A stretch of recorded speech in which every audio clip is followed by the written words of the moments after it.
Abavuzi b'emmotoka z'empaka 20 beetabye mu mpaka eza National Autocross Championships ez'omwaka guno ezitegekeddwa ekitigoma mu disitulikiti y'Ejjinja. Zino zigenze okukomekkerezebwa nga nakinkumuzannyo guno Hassan Alwi ne Musa Nsubuga be baziwangudde. Hassan Alwi ng'avuga emmotoka ekika ekya Ford Proto kilomita 10 azivugidde eddakiika 7 n'obutikitiki 11. Umar Dauda yamalidde mu kifo ekyokubiri ng'azivugidde eddakiika 7 n'obutikitiki 19.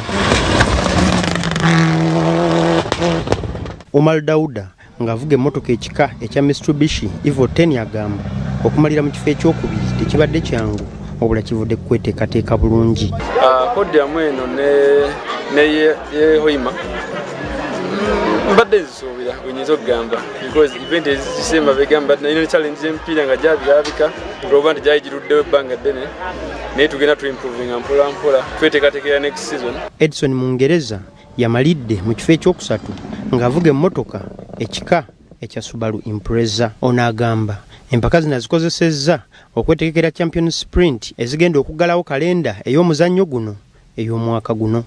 Okusokera ddala kya byonna nti ndi musajja okulaba nti engule nkitutte wadde newe saalivuze naye bagamba gwolekera abato tegunyuma. Mbadde nina okujja tumalirize ekintu nga bwe tubadde tukola kitwakitegeka. Olwaleero mbadde nzize nga njagala ekifo oba kya kisooka oba kya mukaaga oba kya 10 naye nfunye kyakusatu nakyo si kibi. Kalenda y'ekibiina ekiddukanya omuzannyo gw'emmotoka z'empaka wano mu ggwanga ey'omwaka guno egenda kuggalwawo mu butongole nga 26 omwezi guno mu mpaka eza Champion Sprint ezigenda okubeera e Busiika.